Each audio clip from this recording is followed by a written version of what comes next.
అందరికీ నమస్కారం.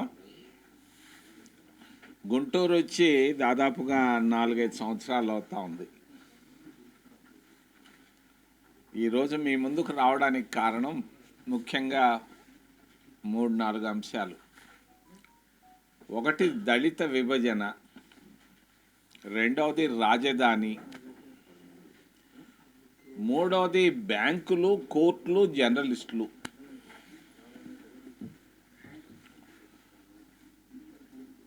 దళితులు అంటరానితనాన్ని చూశారు.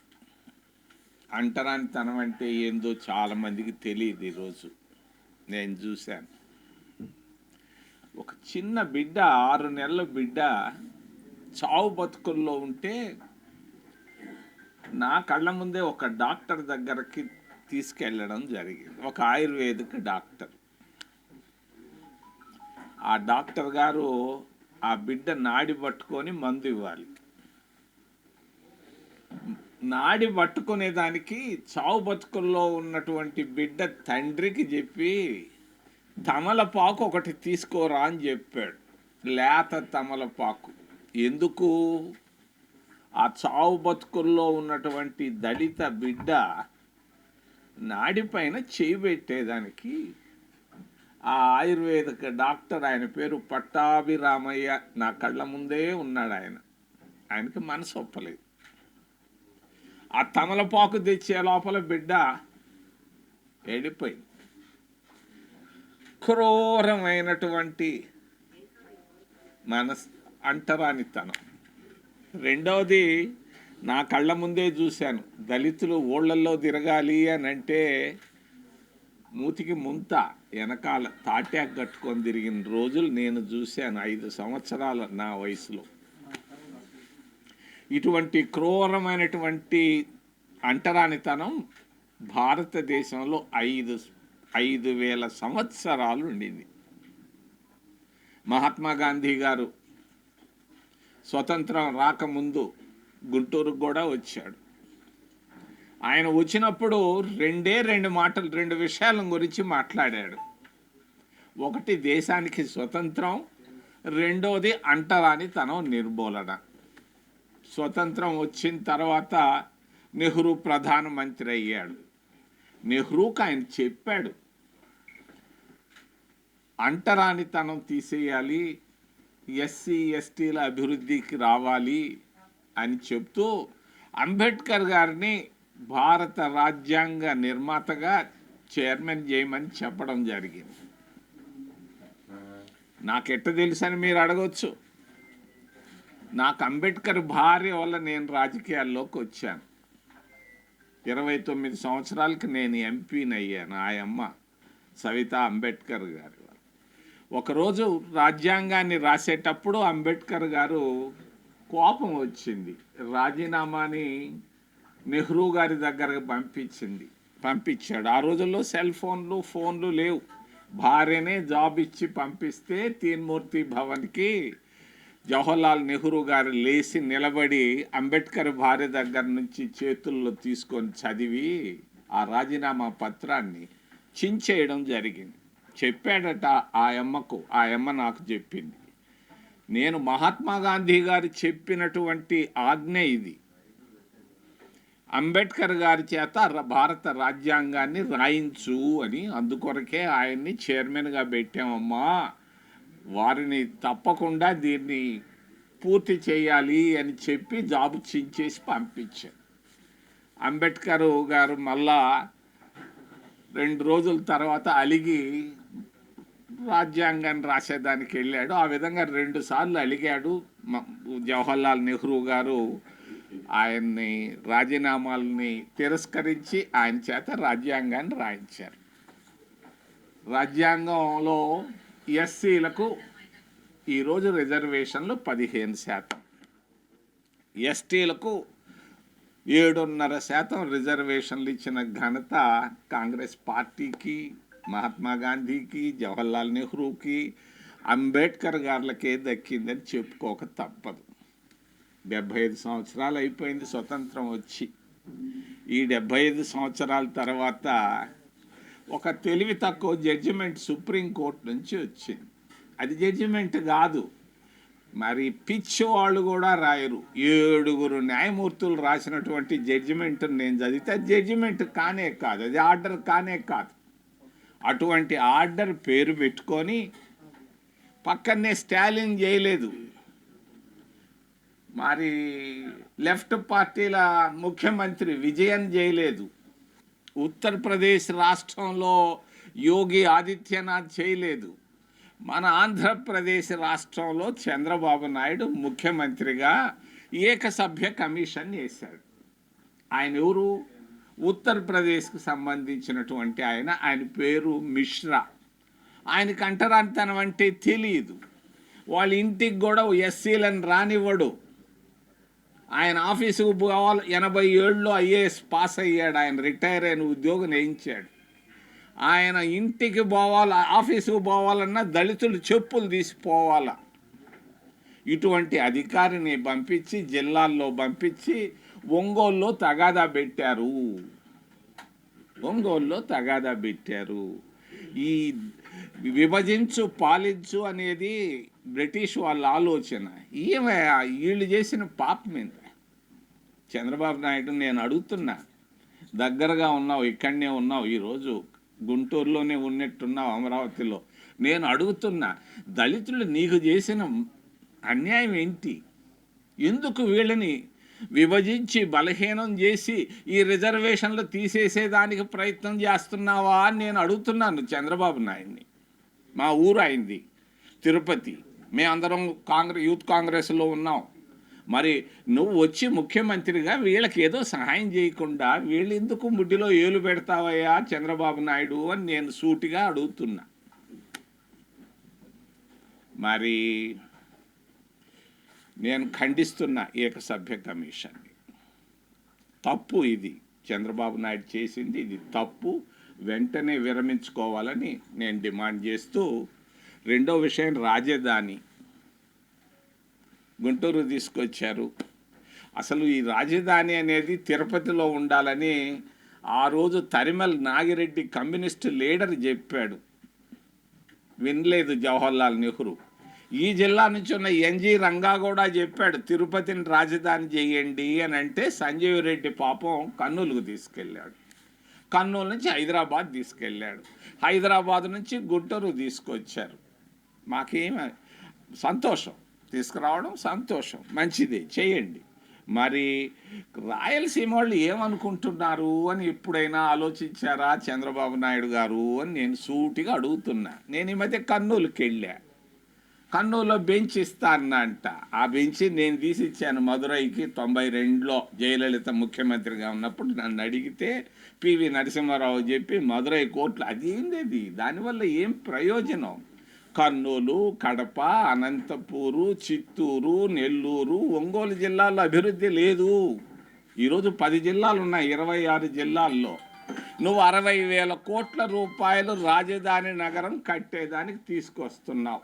11,000 కోట్ల రూపాయలు తీసుకొని వచ్చావు, హట్కో నుంచి తీసుకొస్తున్నావు. 9% ఇంట్రెస్ట్తో 15 సంవత్సరాల్లో తిరిగి ఇచ్చేటట్టుగా 3 నెలలకు ఒక్కసారి అసల్లో కొంత భాగం వడ్డీ కట్టాలి. ఇంత భారాన్ని ఎందుకయా? నేను చూశాను, నేను సచివాలయాలకు వచ్చి చూశాను, జరుగుతూ ఉన్నాయి. 11,000 కోట్ల రూపాయలు అప్పు తీసుకొస్తున్నావు, కట్టు, నేను కాదంటోలే. మళ్ళా 20,000 కోట్ల రూపాయలు వరల్డ్ బ్యాంకు నుంచి తీసుకొచ్చేదానికి రెడీ చేస్తున్నాడు. జర్మనీ బ్యాంకు నుంచి ఒక 4,500 కోట్లు, 4,500 కోట్లు తెచ్చేదాన్ని రెడీ చేస్తున్నాడు.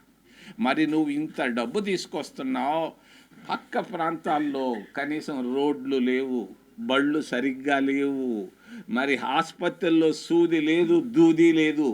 ఈ పరిస్థితుల్లో 60,000 కోట్ల రూపాయలు ఒక్క గుంటూరు జిల్లా పైన ఖర్చు పెట్టడం ధర్మమా అని నేను అడుగుతున్నా. రాయలసీమ వాళ్ళందరూ ఉడికిపోతున్నారు, బయట మాట్లాడటంలే, నేను మాట్లాడుతున్నా. కొంచెం ఆలోచించు. 60,000 కోట్లు ఖర్చు పెట్టవాకు ఒక్క ప్రాంతంలో. తలా 5 కోట్లు ఇచ్చి 5,000 కోట్లు ఇచ్చేసి శ్రీకాకుళానికి కొంచెంవి, విజయనగరం కొంచెంవి, ఆ కర్నూలు, కడప, అనంతపూర్ జిల్లాలకు కూడా కొంచెం సాయం చేయవా చంద్రబాబు నాయుడు? నువ్వు రాయలసీమ బిడ్డవి, నువ్వు ఎప్పుడు ఏపీ అంటావు ఆంధ్రప్రదేశ్ని, ఏ అంటే అమరావతి, పి అంటే పోలవరం అంటావు. మిగిలిన వెనుకబడ్డ ప్రాంతాల గురించి కూడా ఆలోచించమని నేను ముఖ్యమంత్రి గారికి దగ్గర కడప నుంచి గుంటూరు నుంచి ఆయనకు తెలియజేస్తూ,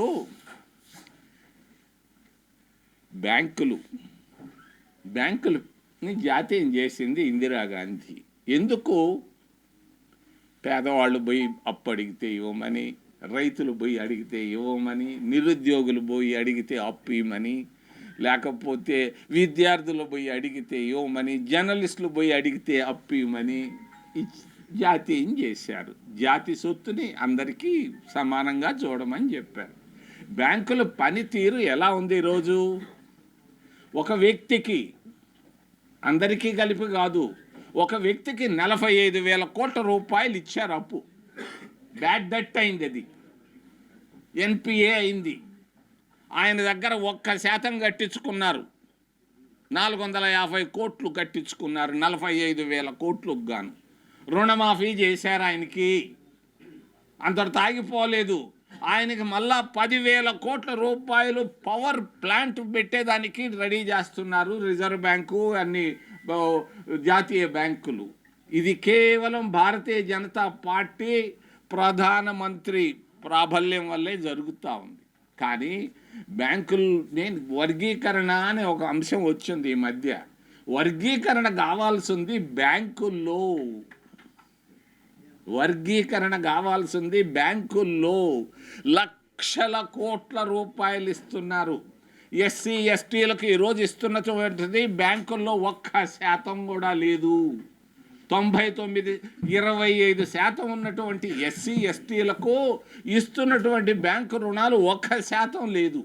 99% వేరే వాళ్ళకి ఇస్తున్నారు, కోటీశ్వర్లకే ఇస్తున్నారు. వర్గీకరణ కావాల్సింది ఓబీసీలకి ఇంత ఇవ్వాలి. 27% రిజర్వేషన్లు ఇచ్చాం, నువ్వు 27% బ్యాంకుల్లో రుణాలు ఓబీసీలకు ఇవ్వాలి, 15% ఎస్సీలకు ఇవ్వాలి, ఇచ్చి తీరాలి.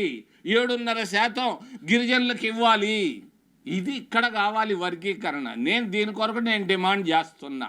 భారత ప్రభుత్వాన్ని, ప్రధానమంత్రికి సపోర్ట్ చేస్తున్నటువంటి చంద్రబాబు నాయుడు నేను డిమాండ్ చేస్తున్నా. ఎస్సీలకు వీళ్ళు బ్యాంకుల్లో లోన్లు ఇవ్వండి, దీంట్లో వర్గీకరణ కావాలి. ఏంది పనికిమాలిన ఉద్యోగాలు, పనికిమాలిన ఎన్నో ఉన్నాయి స్కూళ్ళు, కాలేజీలు, దాంట్లో కాదు, బ్యాంకుల్లో వర్గీకరణ కావాలి. దీంట్లో తీసుకురా. కోర్టులు పని ఎట్లా ఉంది ఈరోజు? 33 మంది సుప్రీంకోర్టులో జడ్జీలు ఉంటే 20 మంది ఒక వర్గానికి సంబంధించిన వాళ్ళే. పేరెత్తి చెప్తున్నా నేను. బ్రాహ్మణులు ఉన్నారు 20 మంది. 33 మందిలో ఎంతమంది ఎస్టీలు ఉన్నారు, ఎంతమంది ఎస్సీలు ఉన్నారు, ఎంతమంది ఓబీసీలు ఉన్నారు? ఈ దేశంలో ఓబీసీలు 50% ఉన్నారు. వాళ్ళు ఎంతమంది ఎందుకు ఇవ్వటం లేదు? హైదరాబాద్ ఇక్కడ ఉన్నటువంటి అమరావతి కోర్టులో ఎంతమంది ఓబీసీలు జడ్జీలు ఉన్నారు? ఈ జడ్జీల్లో వర్గీకరణ కావాలి. ఇది నేను డిమాండ్ చేస్తున్నా. ఈ అంశాలు పక్కన పెట్టి కాంట్రాక్ట్ ఇస్తున్నారు. సిఆర్డిఏలో ఎంతమంది ఎస్సీలకు నువ్వు కాంట్రాక్ట్ ఇచ్చావు? 1000 కోట్లు ఖర్చు పెడుతున్నావు. ట్రీ కట్టింగ్ పెట్టావు. నారాయణ నువ్వు ఇచ్చావు అందరికీ 10,000 సంఖ్యలో కోట్ల రూపాయలకి. ఈ కరతొమ్మ చెట్లు కొట్టేదానికి నువ్వు ఎవరికన్నా ఒక ఎస్సీకో, ఎస్టీకో, ఓబీసీకో, లేదంటే కాపుకి ఇచ్చావా? ఎవరికి ఇచ్చావు? పెద్ద పెద్ద కంపెనీలకు ఇస్తారా కాంట్రాక్ట్లు? కాంట్రాక్టుల్లో కూడా వర్గీకరణ రావాలి. ఇక్కడ తీసుకురండి ముందు. కాంట్రాక్టర్లో వర్గీకరణ చేయగలిగిన వాళ్ళు చాలామంది ఉన్నారు ఓబీసీల్లో. ఇవ్వండి వాళ్ళకి వర్కులు. మరి కోర్టులలో వర్గీకరణ రావాలి. మొట్టమొదట బ్యాంకుల్లో వర్గీకరణ కావాలి. ఎస్సీలకింత, ఎస్టీలకింత, ఓబీసీలకింత ఇవ్వకపోతే అక్కడ తీసుకొచ్చి మిగిలిన మళ్ళీ ఆలోచిద్దాం. నేను ఖండిస్తూ చివరిలో జర్నలిస్టుల గురించి ఒక్క మాట చెప్పదలుచుకున్నాను. మాకు తిరుపతిలో జర్నలిస్టులు ఉన్నారు. లక్షాధికారులు. మేము మంచి స్థలాలు తీసి ఇచ్చాం. ఆ స్థలం అమ్ముకుంటేనే లక్షలు కోటీశ్వర్లు కూడా ఉన్నారు మా దాంట్లో. కార్లు ఉన్నారు. ఎందుకని జర్నలిస్టులకి 5 సెంట్లు భూమి ఇవ్వకూడదు? మంచి భూమి గుంటూరు టౌన్లో, గుంటూరు సిటీలో చంద్రబాబు నాయుడు. నువ్వు 100 ఎకరాలు వాళ్ళకి ఇస్తానంటావు, టాటార్లు బిల్లార్లకి. జర్నలిస్టులకు నేను డిమాండ్ చేస్తున్నా, ఉగాది లోపల మళ్ళా వస్తాయి ఇక్కడికి తొందరలో. ఉగాది లోపల 5 సెంట్లు భూమి ప్రతి వర్కింగ్ జర్నలిస్టులకు ఇవ్వాలి, ఇచ్చి తీరాలి. మంచి భూమి, పనికి మళ్ళీ యాడ్డం ఇస్తే మాకు వద్దు. మంచి అందరూ ఇల్లు కట్టుకోవాలి. ఇల్లు కట్టుకోవడం అనేది ఫండమెంటల్ రైట్. ఓటు ఎట్లో అది రైట్. ఈరోజు ఎవరికి అసలు జీతాలు ఇవ్వటం లేదంట, జర్నలిస్టులకు జీతాలు ఇవ్వటం లేదంట. నాకు ఒక జర్నలిస్టు మన కాకినాడకు పోతే చావు బతుకుల్లో ఉన్నాడు, ఆయన పేరు నేను చెప్పటం లేదు. మరి బంధువులకు కూడా డబ్బులు లేవు. ఈ విధంగా ఉన్నాయి జర్నలిస్టుల పరిస్థితి. జర్నలిస్టుల గురించి కూడా ఆలోచించాలని డిమాండ్ చేస్తూ ఏదైనా ప్రశ్నలు ఉంటే అడగబడి మిమ్మల్ని చేతులెత్తి ప్రార్థిస్తున్నా. అది నేను చెప్పాల్సింది. నేను దాన్ని ఖండిస్తున్నా, ఖచ్చితంగా సూటిగా ఖండిస్తున్నా. ఇది ప్రమాదకరం దేశానికి. రాష్ట్రం 2 కావడానికి కారణం ఎస్సీ వర్గీకరణ వల్ల. తెలుగుదేశం పార్టీ పుట్టిన తర్వాత పర్వతనేని ఉపేంద్ర నోట్లో నుంచి నేను 4 సార్లు విన్నాను, ఎస్సీలు 20%, తెలుగుదేశం పార్టీ కొంతమంది కావాలి, అందుకని వీళ్ళని డివైడ్ చేద్దాం అన్నది నేను విన్నాను ఆయన నోట్లో నుంచి. ఎస్సీల వర్గీకరణ వల్లే ఆంధ్రప్రదేశ్, యునైటెడ్ ఆంధ్రప్రదేశ్ 2 అయింది. అక్కడ తెలంగాణలో 100 మంది ఎస్సీల్లో 90 మంది మాదిగలు ఉన్నారు. ఆంధ్రప్రదేశ్ ఇప్పుడు కొత్త ఆంధ్రప్రదేశ్లో 100 మందిలో 90 మంది మాలలు ఉన్నారు. ఈడ మీటింగ్ పెడితే స్థలం చాలేదంట, జనాలు వచ్చి కూర్చున్నారంట, పిలవకుండానే, ఖర్చు పెట్టకుండానే పరిగెత్తారంట. చాలా వ్యతిరేకత ఉంది. చంద్రబాబు నాయుడుకి తెలీదు, చంద్రబాబు నాయుడుకి తెలియకపోవచ్చు, కానీ దీనివల్ల తెలుగుదేశం పార్టీ పతనం అవుతుంది. ఈ వర్గీకరణకు వెళితే చంద్రబాబు నాయుడు కుమారుడు కొంటున్న కళలు కూడా అవన్నీ పోతాయి. జాగ్రత్త అని చంద్రబాబు నాయుడుకి తెలియజేస్తూ వర్గీకరణ మేము ఒప్పుకోము, నేను ఖండిస్తున్నా. కేంద్ర ప్రభుత్వం ప్రకటించిన మందకృష్ణ మాదిగ పద్మశ్రీ అవార్డు, దీన్ని మీరు నేను వ్యక్తిగతంగా ఎవరిని విమర్శించాను.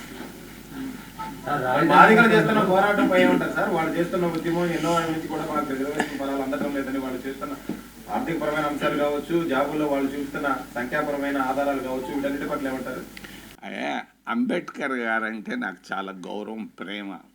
ఈరోజు నిన్న చూశాను ఫస్ట్ టైం అంబేద్కర్ విగ్రహాన్ని, 125 అడుగులు ఎత్తున్న విగ్రహాన్ని విజయవాడ టౌన్లో. చాలా ముచ్చట పడిపోయినా. మంచి పని చేసింది ఆ రోజు ఆ ప్రభుత్వం. అంబేద్కర్ గారు ఒక మాట చెప్పాడు, united we stand, divided we fall అని. అంబేద్కర్ గారి సిద్ధాంతాన్ని నేను నమ్ముతున్నా. అందుకొరకే కలిసి ఉండాలి, కలిసి ఉంటే కలదు సుఖం, కలిసి వచ్చిన అదృష్టం, దీన్ని పోంగొట్టుకోవద్దని అందరికీ చెప్తున్నా. వాళ్ళు కూడా నాకు దగ్గర సన్నిహితులే. కాంశీరామ్ మాదిగా అయినా నాకు మీ ఇద్దరం కలిసి ఒక ప్లేట్లో భోంచేసాం. నాకు అవి లేవు, పొరపచ్చాలు లేవు. కలిసి ఉంటేనే కలదు సుఖం. అందరూ కలిసి రాజ్యాధికారం వైపు పోవాలి. ఎస్సీలు ఓబీసీలు కలిసి ముందుకు వెళితే రాజ్యాధికారం వస్తుంది. ఒక్క ఓబీసీ కాలేదు ఈ 75 సంవత్సరాల్లో ఒక్కరోజు కూడా ఆంధ్రప్రదేశ్ రాష్ట్రంలో. పక్కనే స్టాలిన్ అయ్యాడు, కర్ణాటకలో సిద్ధరామయ్య అయ్యాడు, ములాయం సింగ్ అయ్యాడు, లల్లుపు. ఎందుకు ఒక ఓబీసీ ముఖ్యమంత్రి కాకూడదు ఆంధ్రప్రదేశ్ రాష్ట్రంలో? వాళ్ళు చేసిన పాపమేంటి? ఈ దశలో పోవాలని నేను తెలియజేస్తాను. నేను అదే చెప్పాను, ఆ బెంచ్ నేను మదురైకి ఇప్పించాను. జయలలిత నాకు చెప్పింది, పివి నరసింహరావు చెప్పి మదురైలో ఒక బెంచ్ స్టూల్ వల్ల ప్రయోజనం లేదు. వాళ్ళకి కావాల్సింది మంచి స్కూళ్ళు, కాలేజీలు, మంచి హాస్పిటళ్ళు, రోడ్లు. పని చేసేదానికి ఉపాధి హామీ పథకంలో దినానికి ఒక 500 రూపాయలు వచ్చేటువంటి ఇటువంటి పనులు చేస్తే వాళ్ళు ఇష్టపడతారు. కావాల్సింది ఇది. ఆకలితో పడుకుంటున్నారు ఎస్సీలు, ఎస్టీలు, ఓబీసీలు కూడా. ఇంకొక విషయాన్ని గురించి కూడా దాపెరకం లేకుండా చెప్పదలుచుకున్నాను. నేను చాలా బాగున్నారు కాపులు బలిజలు అని ఆంధ్రప్రదేశ్ రాష్ట్రంలో అనుకున్నాను. మొన్న కాకినాడకి వెళితే కాపుల పరిస్థితి బాగా లేదు. ఒక మంత్రి ఈరోజు మాజీ మంత్రి మందులు లేక ఇబ్బందులు పడుతున్నాడు. కాపు వర్గం నుంచి ఏం చేస్తున్నాడు పవన్ కళ్యాణ్? కాపులు నేత అంటాడు. ఏమయ్యా పట్టించుకోవయ్యా కొంచెం. కాపుల పరిస్థితులు కూడా ఆర్థిక పరిస్థితులు చాలా అధ్వానంగా ఉన్నాయి. ఒక్క కాపు నాయకుడే కాదు, అందరి నాయకుడు కాదు. ఎవరు? పవన్ కళ్యాణ్. అయ్యా వాళ్ళ అన్న నాకు ఫ్రెండు. మేమిద్దరం, ఆయన ఎమ్మెల్యే, నేను ఎంపీగా ఉన్నా. ఆయన గురించి నేను ఎక్కువ మాట్లాడదలుచుకోలేదు. వాళ్ళ కుటుంబం అంటే నాకు, అల్లూరు రామలింగయ్య కుటుంబం అంటే నాకు ఇష్టం. రాష్ట్రంలో కాంగ్రెస్ పార్టీ పరిస్థితి బతుకుతుందా? అసలు ఇంతే ఉంటుందా? మంచి ప్రశ్న వేశారు. జగన్ రాడా మళ్ళా తిరిగి? కారణం ఆయన అడిగింది ఒక్క ఛాన్స్ ఇవ్వమని అడిగాడు. 2 అడుగుంటే పోయిండు. అప్పుడే అడిగింది ఒక్క ఛాన్సు. ప్రజలు ఇచ్చేశారు. అయిపోయింది ఆయన పరిస్థితి. చంద్రబాబు నాయుడు కూడా ఈ వర్గీకరణ, ఈ సూపర్ 6లో నిక్కరు ప్యాంటు ఊడిపోతా ఉంది ఆయనది. బాగా లేదు ఆయన పరిస్థితి, అధ్వానంగా ఉంది. ప్రజలు ప్రత్యామ్నాయం వైపు చూస్తున్నారు. ఒరే ఆ పార్టీ మేలు రా అని అంటున్నారు. దాని పేరు కూడా నన్ను చూసి నీ పేరు ఇది కదా, అవును మీ పార్టీ వస్తే బాగుండని అంటున్నారు. అంతకుముందు ద్వేషించేవాళ్ళు, ఉమ్మేసేవాళ్ళు, మా పైన తూ అన్నవాళ్ళు ఈరోజు రా అంటున్నారు. ఇది పరిస్థితి ఆంధ్రప్రదేశ్ రాష్ట్రంలో. షర్మిల గారు ఏమో కేవలం వాళ్ళ అన్నగారిని టార్గెట్ చేసుకుని మాట్లాడుతున్నారు. కేవలం ఆయుధం అదే అనుకుంటున్నారు. రాజకీయ ప్రత్యర్థి అనేది తెలుగుదేశం పార్టీ కానీ, ఇటు జనసేన కానీ వాటి మీద ఏం మాట్లాడలేదు. ఆమె పనితీరు మీద అసలు ఎలా ఉంది? అయ్యా నా రాజశేఖర్ రెడ్డి నాకు ఫ్రెండ్ కూతురు. నా కూతురు వయసు ఆమెది. ఆమె గురించి నేను మాట్లాడను. అయ్యా తిరుపతిలో పెడితే రాయలసీమ ప్రాంతం వాళ్ళకి బాగుంటుంది. ఎన్నికలకు ముందు టీడీపీ స్పష్టంగా చెప్పింది అమరావతి ఏకైక రాజధాని. మెజార్టీ ప్రజలు వాళ్ళకి అనుకూలంగా తీర్చిచ్చారు. మళ్ళీ మీరు అంటే ఒక కొత్త కామెంట్ తీసుకొస్తున్నారా, లేకపోతే రాయలసీమ ప్రాంత ప్రజల పాలన చేస్తున్నారా? అయ్యా చాలా మంచి సున్నితమైన ప్రశ్న అడిగారు. నేను చాలా కాలంగా 70 సంవత్సరాలుగా 1953 నుంచి ఈ జిల్లాలో పుట్టిన ఎన్జి రంగా గారు తిరుపతిని రాజధాని నగరం చేయమని అడిగాడు మా జవహర్లాల్ నెహ్రూని. కానీ సంజయ్ రెడ్డి చాలా బలంగా ఉన్నాడు నెహ్రూ దగ్గర కాంగ్రెస్ పార్టీలో. ఆయన దాన్ని కర్నూలుకు తీసుకెళ్ళాడు, తిరుపతికి రావాల్సినటువంటి రాజధాని. ఆ తర్వాత అది హైదరాబాద్కు పోయింది. తర్వాత ఇక్కడికి తుళ్ళూరుకు వచ్చింది. తుళ్ళూరు నుంచి విశాఖపట్నం అన్నారు, కర్నూలు అన్నారు, అన్నీ అన్నారు. నాకైతే లోపల అనుమానం ఉంది, నేను బయటపడటం లేదు. ఇది మళ్ళా కర్నూలు పరిస్థితి తుళ్ళూరుకు రాకుండా చూసుకుంటే బాగుంటుంది చంద్రబాబు నాయుడు అని నేను సున్నితంగా తెలియజేస్తూ, ఉన్నటువంటి డబ్బు 60,000 కోట్ల రూపాయలు ఒక్క దగ్గర పెట్టకుండా అందరినీ తృప్తిపరచవయ్యా అని చెప్తున్నా. నాకు ఇష్టమే, కానీ ఇతరుల కష్టాన్ని కూడా గమనించమని అంటున్నా. నాకు ఇష్టమే, నేనేం వ్యతిరేకించటం లేదు. జరగని, కానీ కష్టపడుతున్నారు లోపల. ఎన్నన్నా కూడా ఖర్గే నాకు మంచి ఫ్రెండు. మా ఇద్దరిది ఒకటే కులం. మా ఇద్దరిది ఒకటే కులం. ఆయన బెంగళూరు, నా తిరుపతి. ఇప్పుడు ఎన్నన్నా ఆయన ఇందిరాగాంధీ మనోడు. ఇప్పుడు ఆయన వస్తే కూడా నేను నిలబడతా, రావయ్యా కూర్చోమంటాను. ఇది మర్యాదలు, సంస్కారాలు. దాని గురించి ఏమనుకున్నా మాకేం ఇబ్బంది లేదు. మర్యాదలు ఇవన్నీ.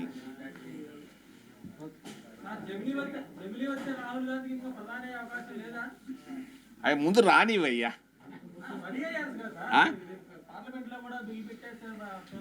అది దాన్ని చంద్రబాబు నాయుడే ఒప్పుకోడు. దాన్ని ఆయనకే ఫస్ట్ నష్టం, నాకు కాదు. నాకు ఇష్టమే కానీ ఆయనకి నష్టం. 5 ఏళ్ళు ఉండాలని అనుకుంటున్నాడు ఆయన. ఆయనకు 2 ఏళ్లలో ఎన్నికలు పెడితే నేను చెప్పాను కదా ఇప్పుడే ప్యాంటు జారిపోతుందని. ఆయనకే నష్టం, నాకేముంది? చంద్రబాబు నాయుడు వల్లే మోడీ ఆడున్నాడు. ఇది చాలా సున్నితమైంది. వాళ్ళిద్దరు ఏం మాట్లాడుకుంటారో తెలీదు. మన విశాఖపట్నం ఉక్కు ఫ్యాక్టరీ విషయంలో కూడా ఒక మాట అనలేదు చంద్రబాబు నాయుడు. కానీ ముద్దులు మాత్రం బాగా పెట్టుకున్నారయ్యా వాళ్ళు దానిపైన, స్టేజ్ పైన. ఏంది అది? ప్రధానమంత్రి వాళ్ళిద్దరూ ముద్దులు పెట్టుకోవడమే తక్కువ, అన్నీ జరిగిపోతున్నాయి అక్కడ. వాళ్ళిద్దరు అంత బాగున్నారు. నేను జమిని ఎలక్షన్లు వస్తే రాని, నాకేం అభ్యంతరమే లేదు. రాహుల్ గాంధీ గారు ఆయన ప్రధానమంత్రి కావాలని అనుకుంటే 2004లోనే అయిపోయి ఉండొచ్చు, 2009లో అయి ఉండొచ్చు.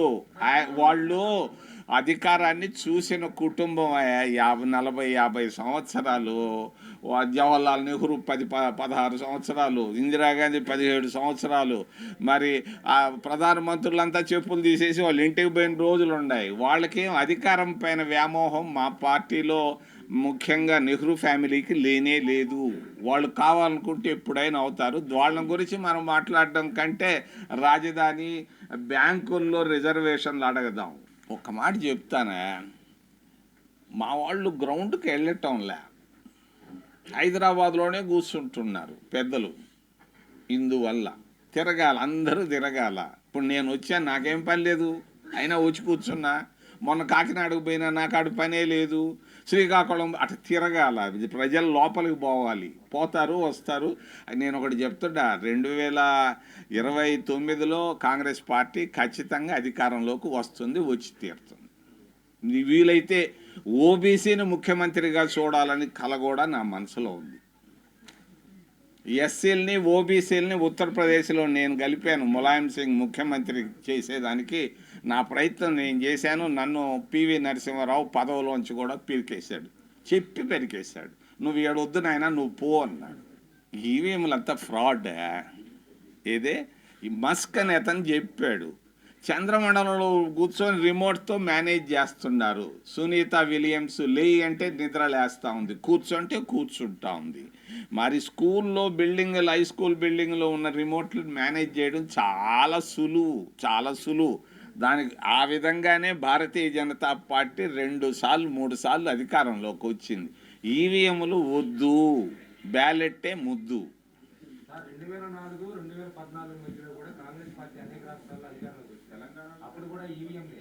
తెలంగాణ, కర్ణాటకలో కూడా అయ్యా వెరీ మంచి ప్రశ్న. ఇంకా 2 కూడా అడగండి, చెప్తాను. నేను ఉప ఎన్నికకి వెళ్ళా. ఉప ఎన్నికకి వెళితే ఒక ఆయన నన్ను వచ్చి కలిశాడు, ఒక పెద్ద మనిషి ద్వారా. ఆయన పేర్లు నేను చెప్పటంలే. నిన్ను 1,00,000 ఓట్లతో గెలిపిస్తాను అని అన్నాడు. 1,00,000 ఓట్లతోనా అని అన్నాను. గెలిపిస్తాను. ఎట్లా గెలిపిస్తామంటే, నీకెందుకు, నా దగ్గర కొంత మెకానిజం ఉంది, నేను చేస్తాను, చేసి చూపిస్తాను అన్నాడు. నాకు నమ్మకం కుదరటం లేదు. మరి దేవస్థానం లోపల దేవుడు అక్కడ తీసుకెళ్తాను, శాంక్టోర్ అక్కడ చెప్తారంటే చెప్తా ఉన్నారు. తీసుకెళ్ళాను, టెంపుల్కి తీసుకెళ్ళాను. టెంపుల్లో ఇప్పుడు చెప్పంటే ఆయన చెప్పుకొచ్చాడు. నేను తప్పకుండా చేసి చూపిస్తాను, నా దగ్గర విధానాలు ఉన్నాయి. మేము అంతకుముందు నేను 110 సీట్లలో భారతీయ జనతా పార్టీకి నేను సహాయం చేశాను 2014లో అని చెప్పాడు. చెప్పిన తర్వాత నీకేం కావాలి, ఎందుకు నాకు చేయాలనుకుంటున్నావు అని అంటే, ఒక పక్కనే పెద్ద మనిషి ఉన్నాడు. ఆయన అన్నాడు, నన్ను రాజ్యసభ మెంబర్ చెయ్యి. నేను ఎట్లా చేయగలనంటే, నువ్వు చేయగలవు, నీకు తెలిసిన వాళ్ళు ఉన్నారు, నన్ను రాజ్యసభ మెంబర్ చేస్తే నిన్ను ఎంపీగా నేను 1,00,000 ఓట్లతో గెలిపిస్తాను అన్నాడు. నాకు నిద్ర పట్టలేదు 3 రోజులు. అరే ఎంపీకి రాజీనామా పెట్టాను. ఒకప్పుడు ఎంపీ రాజీనామా పెట్టి ఎంపీ కొరకు పొరపాటు చేయడం అనేది ఎంతవరకు మంచిదంటే, 3 రాత్రుల్లో నిద్ర పట్ల. నాకు 4వ రోజు నేను ఈ సెల్ ఫోన్ నుంచి ఆయనకి చేశా. ఏమని చెప్పానంటే, ఇంగ్లీష్లో చెప్పాను, నా అంతరాత్మ ఒప్పుకోవటం లేదు, థ్యాంక్స్ అని చెప్పా. ఇది విధానం జరుగుతూ ఉంది. వాళ్ళు ఎక్కడ కావాలనుకుంటే అక్కడ చేస్తున్నారు. మహారాష్ట్రలో చేశారు వాళ్ళు, హర్యానాలో కొన్ని ప్రాంతాల్లో చేశారు. వాళ్ళు కొన్ని దగ్గర మాత్రం ఎక్కడైతే అవకాశం లేదో గమ్మగా ఉంటారు. ఎక్కడ బలహీనతలు ఉన్నాయో ప్రతిపక్షం ఆడ చేసుకుంటున్నారు. ఇది వాస్తవం. దీంట్లో నాకు బాగా ఇంకా ఎక్కువగా తెలుసు, మీకు చెప్పలేదే నాకు తెలుసు వాళ్ళు చేస్తున్న తప్పులు. భారతీయ జనతా పార్టీ సిస్టమేటిక్గా ఈవీఎంలని కంట్రోల్ చేస్తున్నారు. ఓడిపోయే వాళ్ళందరూ అంతే చెప్తారండి. అటు ఓడి గెలుపు ఏముంది, నేను గెలుస్తానంటే నేను తలకాయ ఊపుంటే నేను ఎంపీని అయింది. ఇంకోటి కూడా చెప్పారు వాళ్ళు, నువ్వు ఈ టైంలో కానీ గెలిస్తే లీడర్ ది అపోజిషన్ అవుతావయ్యా ఆ బెంగాలోడు ప్లేసులని కూడా చెప్పారు. ఇవన్నీ ఏంటంటే మస్క్ చెప్పిందని నేను నమ్ముతున్నా. ఎథిక్స్ ఇంపార్టెంట్ పాలిటిక్స్లో. భారతీయ జనతా పార్టీ వాళ్ళకి ఎథిక్స్ లేవు. ఏదో ఒక విధంగా అధికారంలోకి రావడం తప్ప వేరే మార్గం లేదు వాళ్లకు, అంతే. వాళ్ళకి ఎథిక్స్ లేవు. కాంగ్రెస్ పార్టీలో ఎథిక్స్ ఉన్నాయి. ఇట్లాంటి పొరపాట్లు చేయలే నాకు తెలిసి, చేస్తారని కూడా అనుకోవటం.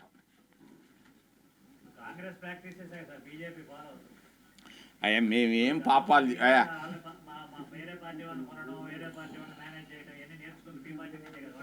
అయ్యా మా పార్టీ ఎన్ని చెప్పినా 1000 మంచి పనులు చేసి ఎక్కడో ఒక్క పొరపాటు చేసి ఉండొచ్చు. నేను జాతీయ స్థాయి అంతర్జాతీయ స్థాయి కాదు. అంబేద్కర్ ఏం చెప్పాడో అదే నా స్థాయి. అంబేద్కర్ చెప్పాడు, united we stand, divided we fall. మేము డివైడ్ అయితే నాశనం అయిపోతాం. అందుకొరకుగా మేము ఉండాలి, కలిసి ఉండాలని కోరుకుంటున్నాం.